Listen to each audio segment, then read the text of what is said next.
Warga Banda di Maluku Tengah dikejutkan dengan temuan telur yang memiliki penampakan tidak biasa saat acara tahlilan. Untuk mengetahui kandungan telur, BPOM akan melakukan uji sampel.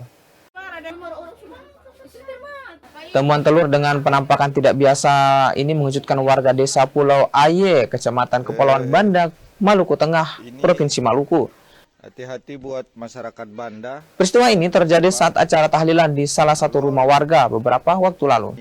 Usai viral di media sosial, puluhan telur tersebut diamankan polisi sebelum dibawa ke BPOM Ambon untuk dilakukan uji sampel. Polisi kini menyelidiki asal telur tersebut.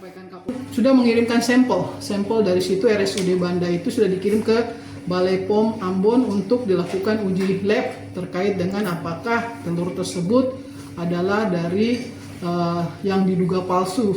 Hasilnya belum keluar, nanti kita cek kembali lagi dari hasil pengecekan apakah itu termasuk dalam dikategorikan palsu dan sebagainya. Jadi yang bisa menyampaikan itu adalah hasil uji lab.